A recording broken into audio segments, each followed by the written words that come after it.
This week on Channel 8 News, we'll look at the Clothesline Project, Love Your Body Week, domestic violence, a taste of Africa, and more. Channel 8 News starts right now.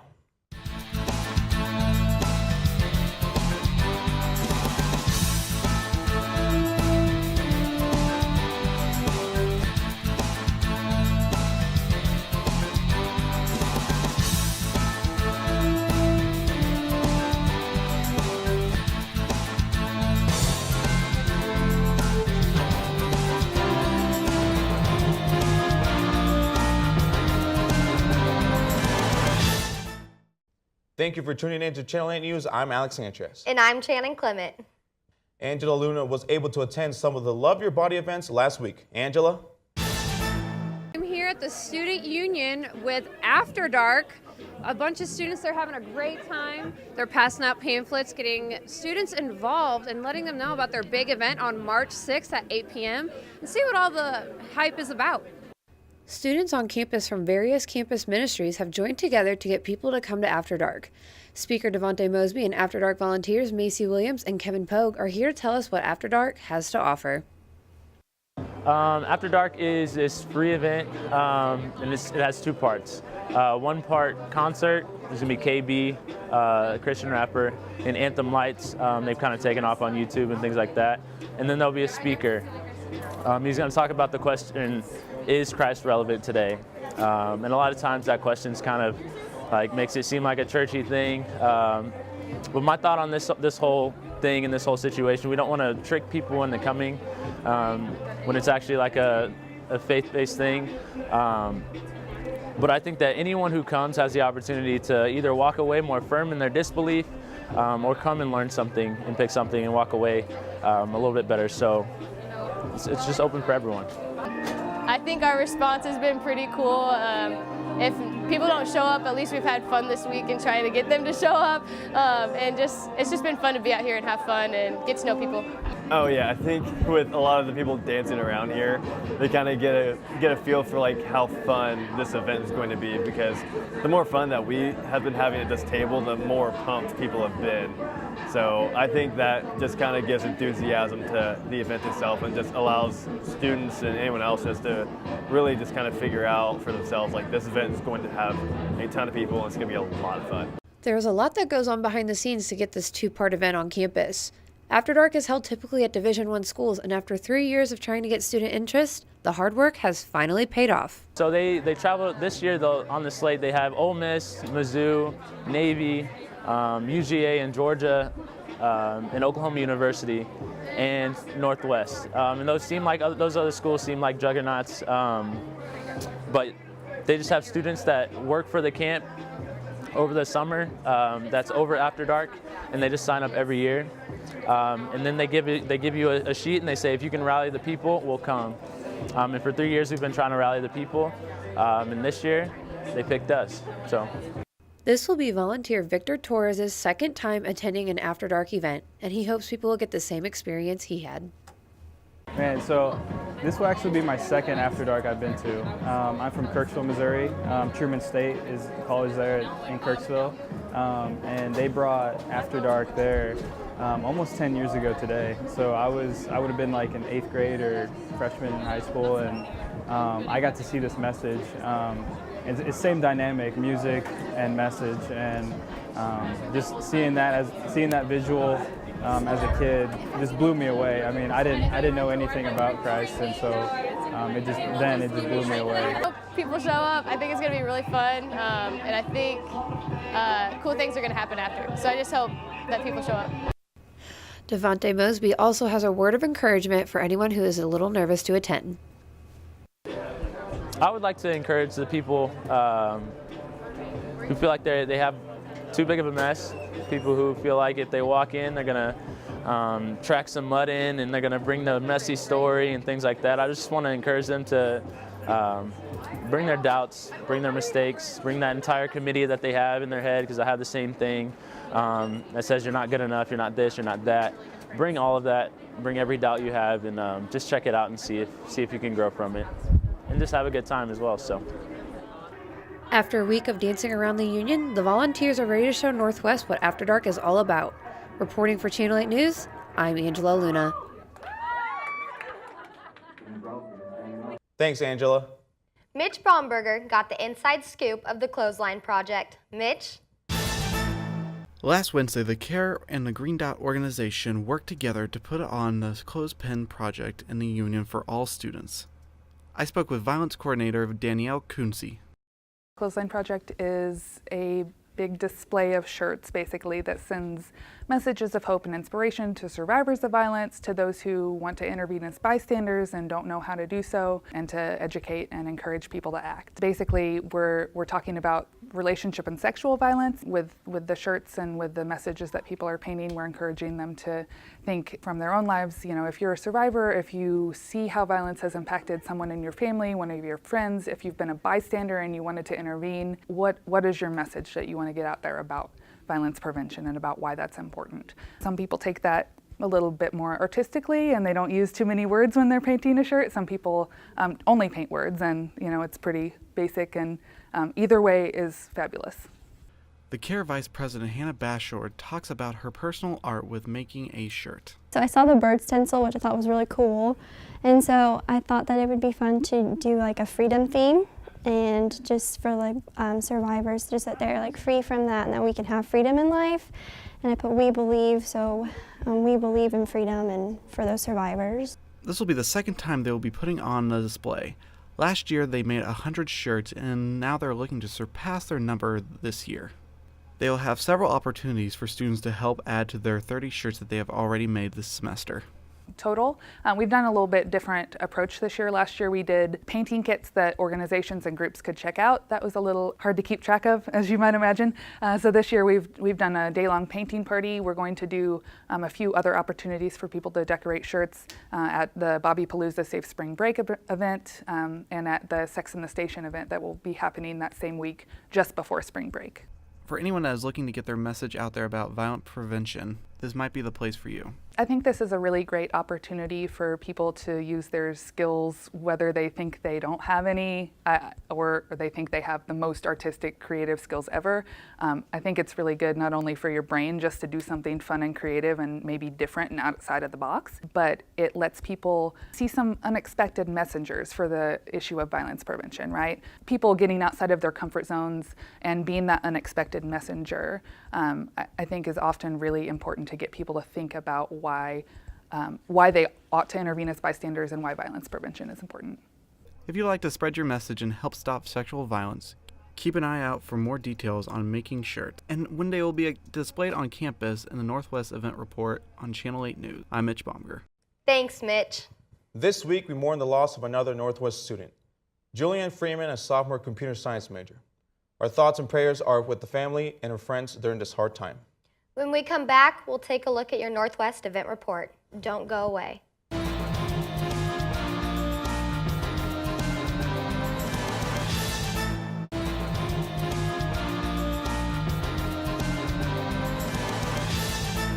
Welcome back to Channel 8 News. I'm Alex Sanchez. And I'm Shannon Clement, and this is your Northwest Event Report. This week is Karen Hawkins Week. Karen Hawkins was a Sigma sorority sister that passed away in the early 90s from domestic violence. The women of Tri Sigma have an event each night to remember her. On Monday at 7 p.m. in the Charles Johnson Theater, Nottoway County Sheriff Randy Strong will be speaking as he was one of the investigators for Karen's case. UPD will also be hosting a self-defense class at 8 p.m. in the Martindale Hall Gymnasium. On Wednesday from 5:30 to 7:30 p.m. at the College Park Pavilion, Tri Sigma hosts Cookout for Karen to benefit the Children and Family Center of Northwest Missouri. On Thursday at 7:30 at the Bell Tower, Tri Sigma will be hosting a silent walk in memory of Karen. If you would like more information, please contact Annalise Pewitt at S527-875 at nwmissouri.edu. On Monday, March 5th from 5 to 8 p.m. at Pizza Ranch, come out and support Northwest Alternative Spring Break Program. This program will receive 10% of each purchase to support the organization's 2018 visit to assist with Hurricane Irma, disaster relief in Jacksonville, Florida. On Monday, March 5th from 7 to 9 p.m. at the Kauffman Center for the Performing Arts in Kansas City, the Northwest Wind Symphony performs. Tickets are free on a first-come, first-served basis. To reserve tickets, individuals should call Kaufman Center at 816-994-7222 or visit www.kaufmancenter.org. On Wednesday, March 7th, Homecoming Royalty nominations and applications are due via Bearcat link. Applicants who pass the application judging process will be emailed an interview time. All Northwest undergraduate students with a 2.75 GPA are eligible. On Wednesday, March 7th from 3 to 4 p.m. in the Union First Ladies Dining Room, another rendition of Bearcats Through Thick and Thin takes place. Most people experience stress, grief, or loss at some point during their college career. This is a time when students, faculty, and staff may come together to receive guidance and support with these issues. On Thursday, March 8th, from 10:30 to 3 p.m. on the Union 3rd floor, Career Day 2.0 takes place. Since the first Career Day was canceled due to weather conditions, this is another chance for students to talk with future employers about career opportunities.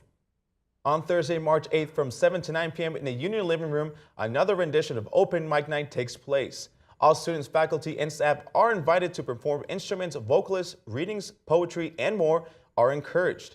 Contact Mac Maddock at 660-562-1348 or maddock@nwmissouri.edu to sign up or sign up when you arrive. Priority will be given to performers who sign up prior to the event. All are welcome to come and listen. Snacks will be provided. On Thursday, March 8th at 7 p.m. in the Charles Johnston Theater, Laura Water Henson presents her story, Mama Rwanda. This is a story about working mothers through the eyes of the unlikeliest women, those who have lived through the genocide. A 30-minute film explaining the recovery of the Rwanda genocide. Throughout Women will precede the lecture. For more information, visit www.mamarwanda.com. This lecture is free and open to the public. Seats are available on a first-come, first-served basis. On Thursday, March 8th from 7 to 10 p.m. at the Student Rec Center, SAC presents Late Night at the Rec. Enjoy free pizza, prizes, and games. Games will include badminton, 3-on-3 basketball, knockout, bubble soccer, volleyball, and hot shot. That's all we have for your Northwest Event Report. When we come back, we'll take a look at some more recent news and events. Stay tuned.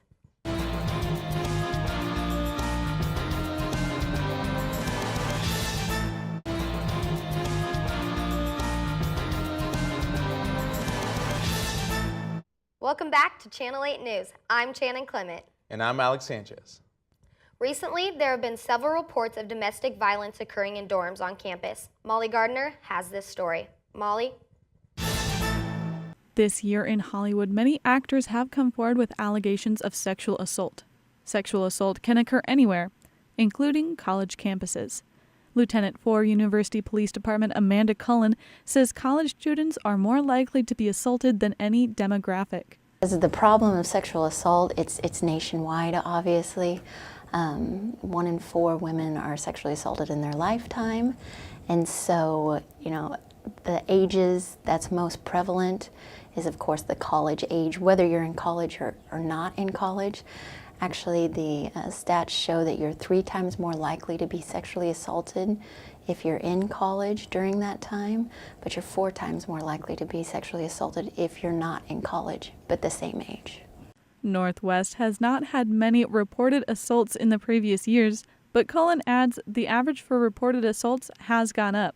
According to the FBI in 2016, there was over 95,000 rapes in the United States reported to law enforcement.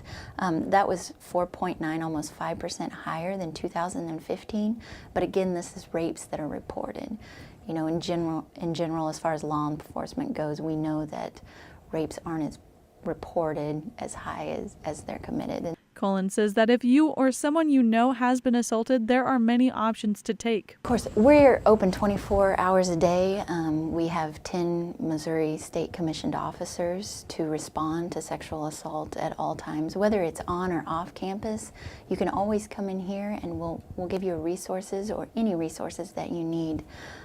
Off campus in city limits would be Maryville Public Safety. They'd be the ones to investigate, as well as in the county would be Nottoway County Sheriff's Department if you're out of the city or out of city limits.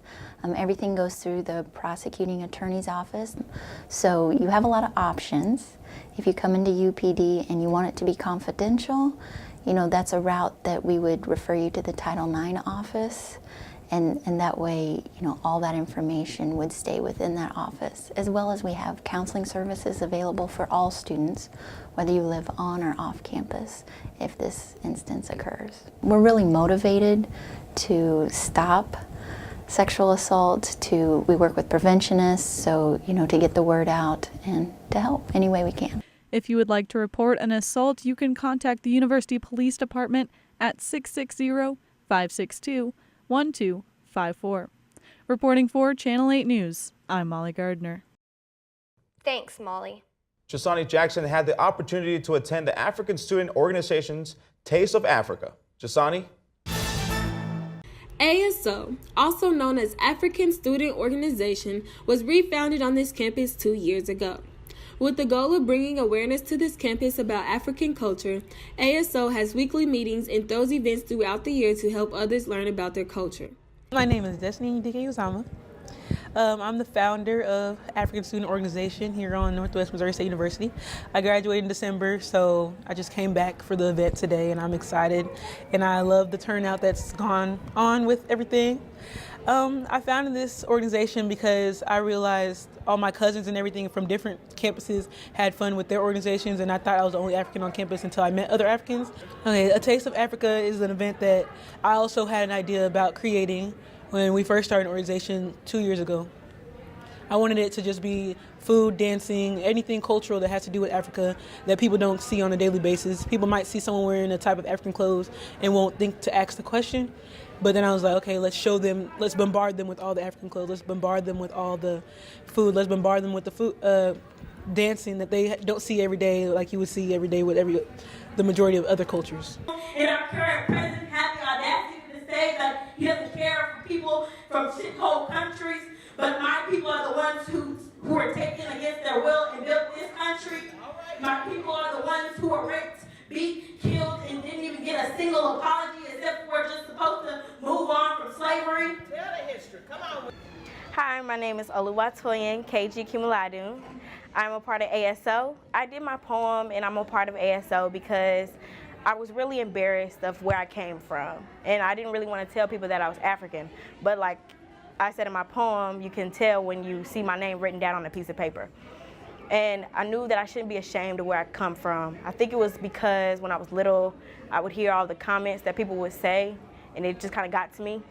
But it seems like now people are proud to be from Africa, and I've met people here in this organization who are proud of who they are and where they come from.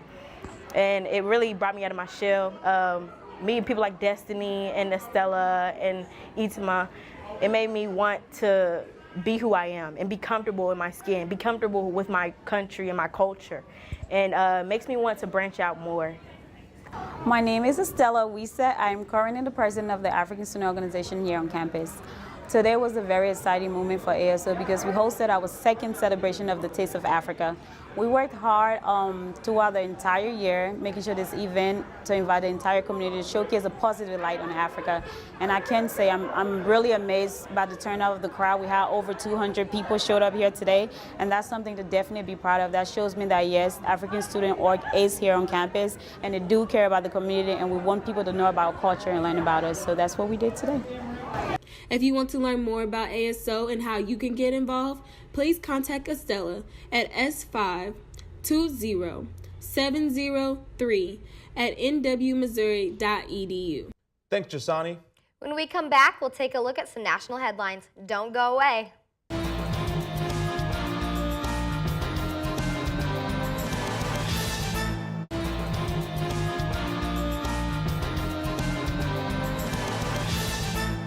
Welcome back to Channel 8 News. I'm Alex Sanchez. And I'm Shannon Clement.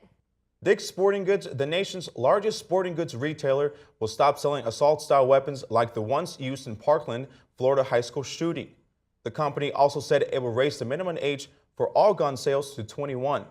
They have also decided they will stop selling high-capacity magazines that allow shooters to fire far more rounds than traditional weapons without reloading, as well as other accessories used with weapons similar to the AR-15. The company expects criticism from gun right advocates as well as hit to sales. The Parkland shooter, Nicholas Cruz, did buy a gun at Dick's, but the company said it wasn't the AR-15 that he used in the shooting. But the CEO said that the company learned about the sale, it left a pit in their stomachs. Although Dick's Sporting Goods is making movement, it won't do much to slow down overall sales at other stores that sell guns. But hopefully it's a start.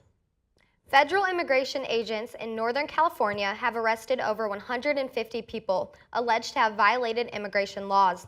According to the U.S. Immigration and Customs Enforcement, it has been said that 864 immigrants with criminal records remain at large in the community. Our CNN affiliate has the story. Let's take a look. Cell phone video shows ICE officers arresting a documented Sereno gang member and convicted criminal in Napa this weekend. Armando Nunez Salgado was one of 150 people ICE has arrested since Sunday in the Central Valley and Northern California, all part of what ICE is calling targeted immigration enforcement operations. The announcement from ICE comes just 3 days after Oakland Mayor Libby Schaaf warned of such raids. Yesterday, I learned information from multiple sources that there is potentially an ICE activity planned in the Bay Area. ICE's deputy director specifically called out Mayor Schaaf, saying 864 criminal aliens and public safety threats remain at large in the community, and I have to believe that some of them were able to elude us thanks to the mayor's irresponsible decision. And tonight, Mayor Schaaf fired back, saying that she stands by the statement she made this weekend. It is Oakland's legal right to be a sanctuary city, and we have not broken any laws. We believe our community is safer when families stay together. What should be prioritized is due process for people. John Rodney works for a California immigrant rights organization and says he's skeptical about ICE's assertion that half the people arrested in the sweep have criminal convictions. If someone, does have a conviction, that does not mean that they are not a person or are part of their community. ICE tells ABC7 their operation is ongoing. Kate Larson, ABC7 News. Students at Marjorie Stoneman Douglas High School returned to school last Wednesday, just 2 weeks after another massacre that shook the nation. Florida Governor Rick Scott announced plans to spend $500 million towards school safety. Our CNN affiliate has the story. The morning began with a 17-second moment of silence. 1 second for every life lost at Marjorie Stoneman Douglas 2 weeks ago. Those 17 people were our friends. We knew them, and it's important that we don't forget them. Emotions high. The range was like a roller coaster. As students resumed classes for the first time since the horrific shooting, for a return that was anything but normal. My English teacher, she was grazed by a bullet. She showed us her wound. She talked about what happened, and I think it's important that we all talk about it. With heightened security and hallways filled with grief counselors and emotional support dogs, students began the morning in fourth period, the classroom they were in when the massacre took place. It started to hit us more. We started to go back into those same places and think that we were here. A day the principal said was focused on compassion rather than curriculum. Students honoring those killed, flowers placed on their empty desks. The Parkland shooting reigniting the gun control debate. Students pleading with Congress and President Trump for change. Government seems stalled on the issue. One major gun retailer is taking action. Dick's Sporting Goods announcing it will no longer sell assault-style rifles, like the one used in Florida. And it will no longer sell guns to anyone under 21. If these kids are brave enough to organize and do what they're doing, then we should be brave enough to take this stand, and that's what we've done. I'm Kristen Holmes reporting. Here's a story that hits a little closer to home.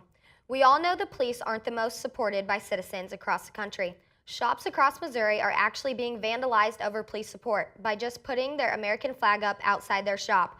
Broken windows, threatening letters, and more. Our CNN affiliate has a story. Let's take a look. This was the scene outside Elders Antiques on Tuesday. The owner says the harassment started last summer when she put this flag up. She says a note was found on her business that said, "Pig supporters not welcome. The flag goes down or you go down." Elder says after she took the flag down, things calmed down. But now that she's flying it proud again, the intimidation has returned. It really does make me more sad because whoever's doing this does not understand the freedom of speech. Even so, Elder says this flag stays. So that flag's staying up if we have to paint it on the boards. That flag's staying up, ain't coming down. The incident follows one at another nearby shop called Dime Antiques and Furs. It had a front window kicked out last month and 4 American flags supporting police stolen. The owner thinks both shops were targeted because of their flags supporting police. We were all flying the flags at all 3 stores, and Brian Walsh was the campaign manager for our alderman, Dan Gunther. And he put it on Facebook. Early that morning, some girl said, well, we'll just have to see what we could do about that, something to that effect. It was on the Facebook page, and then she came down, took my flag, went running off with it, and somebody saw her and she took it and threw it in the dumpster. Payback's hell. I'll just let the law take care of it. I'm not breaking the law, they are. We were able to recover some evidence from the rock. Hopefully we'll be able to get some fingerprints from the rock or the note that was attached. There was an additional note found in the alley behind the business. Well, that's all the time we have for this week. For more information on stories that matter to you, like us on Facebook at /KNWT8 or follow us on Twitter at KNWT8 News. Northwest Sessions is up next. From all of us here at Channel 8 News, I'm Alex Sanchez. And I'm Shannon Clement. Have a good night.